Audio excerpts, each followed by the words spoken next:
bom dia, boa tarde, boa noite a todos. Meu nome é Christian e hoje venho aqui dar início à apresentação do projeto Drone 3D Fly. Projeto esse desenvolvido na disciplina de Projeto Integrador, tendo sua continuidade agora no Projeto Integrador 2, e hoje vamos falar sobre o plano de prospecção e concepção. Nós somos a equipe Delta. Aqui os dados do curso docente discentes. Somos do curso Tecnólogo em Manutenção de Aeronaves, quarto semestre, na disciplina de Projeto Integrador 2, do professor Rodrigo Elias Pereira, e temos como membros Christian, que no caso sou eu, Karen, Lucas e o Márcio. Aqui é uma breve demonstração dos planos de prospecção e concepção, e a iniciar pelo plano de prospecção e concepção 1, que tem como descrição atualizar o plano da prospecção e concepção, de responsabilidade de Christian, que no caso sou eu. Bom, temos aqui as tarefas, 4 tarefas. A primeira é mostrar as mudanças de escopo do produto em uma matriz de comparação, mostrar as mudanças quanto aos responsáveis, prazos e cronograma, definir novos indicadores de desempenho e criar gráfico de controle e evolução, e atualizar o plano de comunicação e plano de riscos em uma matriz de comparação. Bom, quanto ao escopo do produto, não tivemos evolução ainda que caracterize uma mudança do escopo, né? Mas tendo em base a matriz de comparação, pegamos todo o texto e traduzimos para uma tabela, em que ficou muito mais fácil a visualização do que é o produto, sua utilização e demais características. Quanto às atividades de trabalho, houve uma atualização na atividade de projeto elétrico e eletrônico, devido à existência de um dos membros da equipe, o Christian, que no caso sou eu, passou a assumir essa atividade. Quanto às atividades de trabalho no que diz respeito ao plano de prospecção e concepção, aqui temos identificados os planos com seus devidos responsáveis. Bom, o cronograma está mantido, estamos dentro do cronograma, então ele não dispôs de nenhuma atualização, salvo a informação de que o antigo integrante foi retirado, pois ele não está mais disponível para realizar as atividades. Bom, indicadores de desempenho, foi definido até então um indicador que seria de qualidade. Em simulação da produção do nosso produto, relacionamos a quantidade de produtos fabricados no dia com a quantidade de produtos que por alguma razão não foi aprovado em qualidade, e representamos isso em uma relação de percentual em cima da quantidade fabricada no dia. O intuito é que esse gráfico sempre esteja o mais próximo possível do zero, e o ideal é que fique em 0%. A leitura desse gráfico pode ajudar a identificar problemas na produção, venha levantar um alerta para que toda a equipe possa se reunir e discutir sobre o assunto e trazer alguma solução. Bom, o plano de comunicação ele se mantém, mas também foi agora apresentado numa forma de tabela, muito mais prático, E temos aqui a informação de canais de comunicação para os integrantes, fornecedores, investidores e clientes, com seus devidos horários, dias, e tem uma informação de repositório, que é o Google Drive, onde os integrantes sobem todos os arquivos referentes ao projeto. Bom, quanto ao plano de riscos, o plano de riscos contém os mesmos riscos identificados no semestre anterior, porém foi adicionada agora uma hierarquização baseada na probabilidade do risco acontecer e o impacto dele no projeto, em uma escala de 1 a 10, onde 1 representa uma característica muito baixa de acontecimento e 10 muito alta, né? Foi pontuado aí entre os riscos, e quando se multiplica os dois fatores, o total nos informa qual risco deve ter prioridade, né, caso seja enxergado. Ele prioriza, ou seja, cria uma hierarquia entre os riscos. Dando prosseguimento à apresentação, agora trago o plano de prospecção e concepção 3. Nesse temos como item definir requisitos do produto e especificação meta. Bom, as tarefas desse PC são converter requisitos de clientes em expressões mensuráveis, correlacionar os requisitos de produto aos requisitos de cliente, identificar as restrições de projeto e descrever as especificações metas do produto. Bom, os requisitos do cliente tentamos converter uma expressão macro em uma expressão mensurável, e aí está o resultado disso, né? Quando se fala de leve quanto, né? Expressamos a nossa meta de 200 gramas para o peso total do nosso produto, né? Em relação à bateria, qual a capacidade dessa bateria? Garantia, custo, alcance e idade do operador, tudo convertido em expressão mensurável. Bom, quanto à correlação dos requisitos do produto com os requisitos do cliente, também comparamos aqui numa forma de matriz, né? Correlacionando o produto ao cliente, e eis o resultado de preço, o preço que o cliente espera e o preço do nosso produto. Mesma coisa com a bateria, a garantia, que no caso a nossa é baseada nos 90 dias do Código de Defesa do Consumidor, mas o cliente pode ter uma visão mais otimista caso essa garantia seja de 12 meses. Uma informação de ângulo de giro que é encontrado em toda pesquisa relacionada a drones, você vai encontrar características, né? Isso é uma característica de drone, de manobra. O alcance desse drone também, e a idade do operador. Bom, quanto às restrições de projeto, identificamos na parte de legislação, normas e projeto. Em legislação temos limite de altura, limite de velocidade e apenas voos diurnos. E dentro desses limites temos ainda especificações entre zona urbana e rural, tanto de altura quanto de velocidade. Em normas, o cadastro na ANAC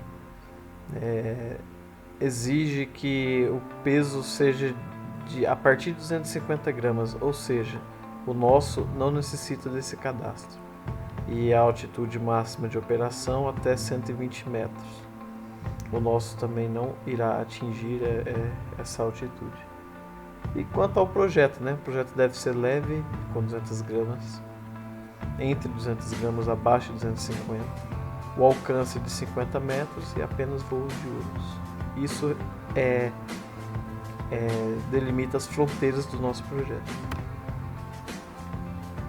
Aqui temos um breve esquemático, né, de zonas em que o drone pode atuar, com a legenda logo aí no canto inferior direito. E as especificações metas que identificamos aqui, né? O objetivo do drone em relação à certificação, ele não tem necessidade de certificação, pois o peso dele é abaixo de 250 gramas. Com isso, a necessidade foi atendida. Em questão à segurança, né? O projeto prevê uma proteção nas hélices, então isso também atende a necessidade do cliente. O custo, né? R$ 250 está relativamente abaixo do que se encontra no mercado, também foi atendido. Em relação às normas, né, de dimensão, alcance, também foi atendido. E requerimentos de idade, que a idade do operador será a partir de 8 anos, já que se trata de um drone voltado para o público infantil. Eu me chamo Lucas Sérgio e agora irei falar um pouquinho sobre o PC4, a Prospecção e Concepção 4. Bom dia, boa tarde, boa noite. Agora, dando continuidade, irei falar um pouquinho sobre o PC4. Começando então com a função do produto e função global, pela qual a função global é aquela função pela qual o produto fornece, a principal, que no caso do drone é voar, já que não carrega nenhuma câmera, nem também tem capacidade de levar alguma coisa a algum local, no caso, capacidade de carga. Então é basicamente voar, a função global dele. E as suas subfunções são outras funções pela qual o produto fornece, que no caso é oferecer segurança, oferecer durabilidade, oferecer fácil manuseio, oferecer estabilização e controle e oferecer interatividade, pois é um brinquedo infantil. Então, já que é destinado a crianças, tem que oferecer uma segurança ligada às normas e regras ligadas também ao drone. E também a questão da durabilidade, para que o cliente queira comprar aquele produto, precisa ser um material de qualidade, fácil manuseio, já que é destinado a crianças e jovens, estabilização e controle, para que seja fácil controlar este produto, este drone, e interatividade, que no caso ele tem a função de chamar a atenção de uma criança. Então ele tem a questão de ter uma forma mais interativa, mais colorida, diferente dos drones profissionais. Aqui já vemos as estruturas funcionais que foi representado pela matriz morfológica. Podemos ver aqui as funções e os princípios de soluções. Esses princípios de soluções foram princípios de soluções formulados para essas funções. Então, por exemplo, a decolagem, controlabilidade, estabilização e controle, estabilização do equipamento, da carcaça, estabilização da bateria, desempenho, capacidade de carga e dinâmica de voo. E cada cor tem um significado. No caso, o verde é a escolha preferencial, amarelo possível mudança e adaptação futura, e o vermelho alternativa negada.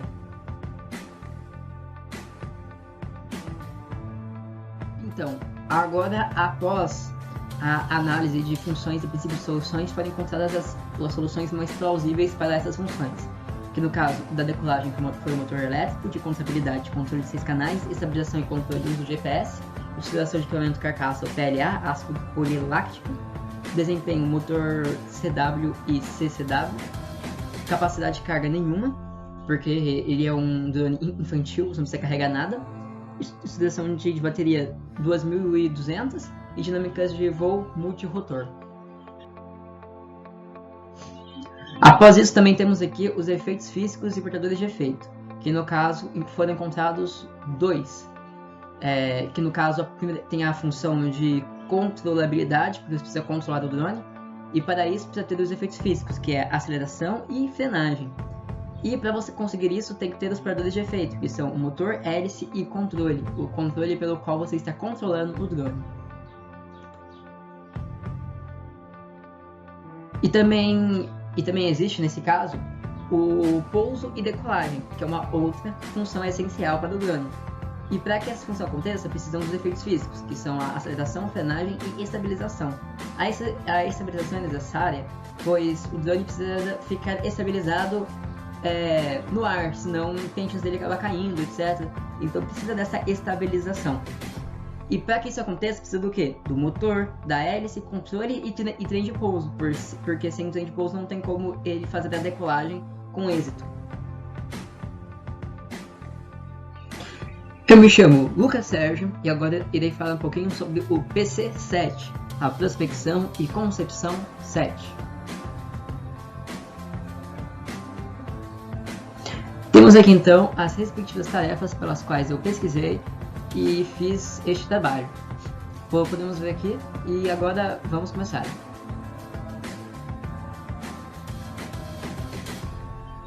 Referente às premissas financeiras, podemos ver que criamos dados pelas quais podemos ver o planejamento e a projeção, também por meio de porcentagem e margem de erro. que seriam dicas para saber se o planejamento deu certo ou não. Tudo isso destinado a receitas operacionais, despesas diretas, margem de contribuição, despesas indiretas, resultado não operacional, impostos, lucro, prejuízo e investimentos.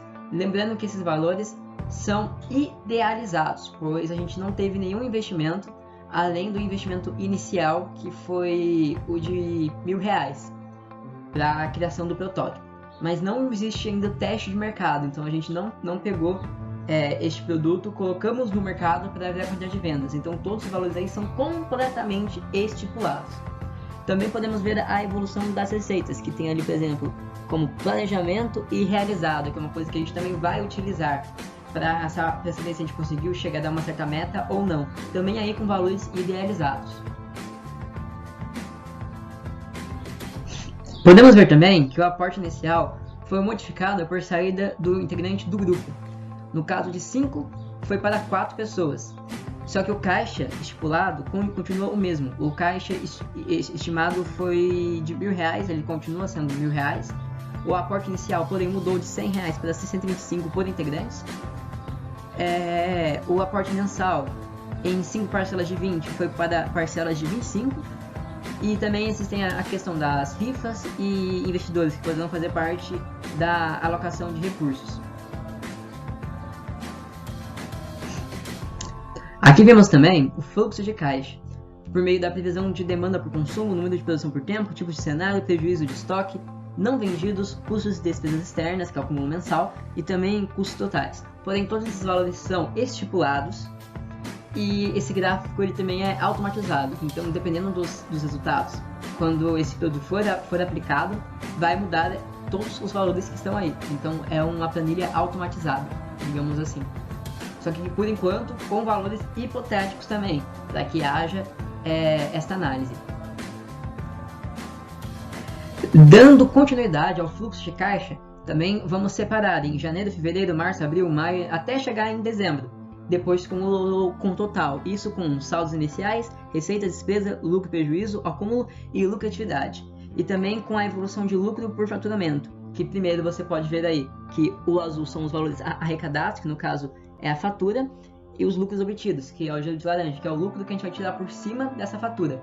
Só que a gente vai, primeiramente, focar mais em aplicar este valor arrecadado na empresa.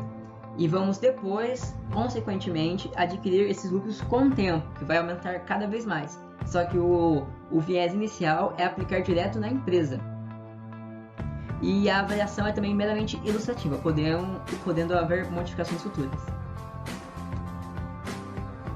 Agora aqui, podemos ver uma organização subdividida em PCs, subtarefas, que são as tarefas desses PCs, as notas parciais, justificativa e também a nota geral, pela qual a nota geral ela engloba basicamente as notas parciais divididas pelas subtarefas desse PC. Foi basicamente essa a estrutura que nós utilizamos e os slides seguintes vão ser a continuação dessa mesma estrutura. Aqui vemos uma continuação da mesma, agora com PC3 e PC4. E agora continuamos aqui com o PC7 e PC8. Perante os problemas ocorridos e encontrados, tomamos então algumas ações corretivas pelas quais vão impedir que esses erros ocorram novamente. Um desses problemas / erros foi a dificuldade de alguns integrantes da equipe a solucionar as determinadas tarefas. E entre as ações corretivas encontradas estão reunir mais vezes e utilizar o Google Keep para melhor organização de trabalho e equipe. Boa noite, o meu nome é Karen e eu fiquei responsável pelo PC8. Aqui são documentadas as decisões tomadas e o registro das lições aprendidas. As subtarefas do PC8 estão listadas aqui. Nas decisões tomadas para controle de problemas, no decorrer desse semestre, o grupo teve que tomar algumas decisões para que solucionasse melhor os problemas que foram destacados.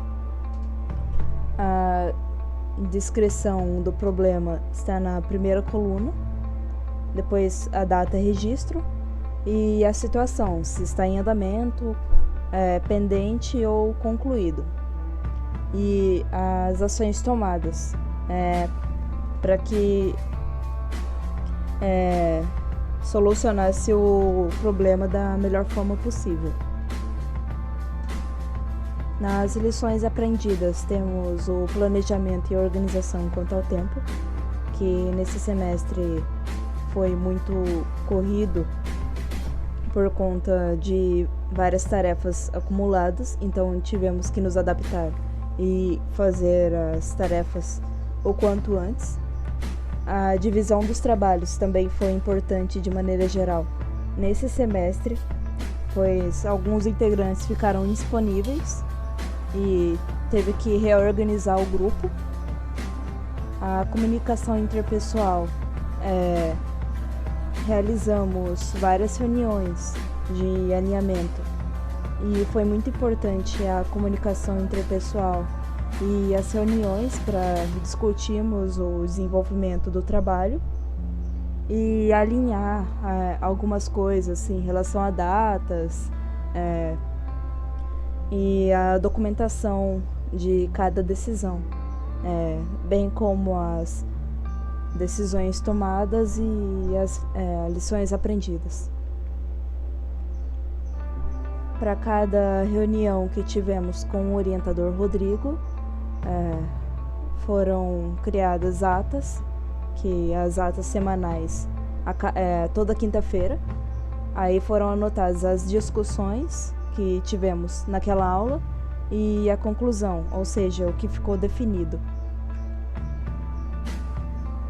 E o diário de bordo foi destacado as reuniões que tivemos com o grupo, anotado cada discussão e a conclusão que tivemos. No caso, o diário de bordo, fizemos reuniões pelo Teams e pelo WhatsApp. No Teams alinhamos as datas e anotamos as discussões, e no WhatsApp falamos de maneira geral o que aconteceu durante as reuniões para quem não pudesse comparecer. Muito obrigada pela atenção e o Grupo Delta agradece. Boa noite.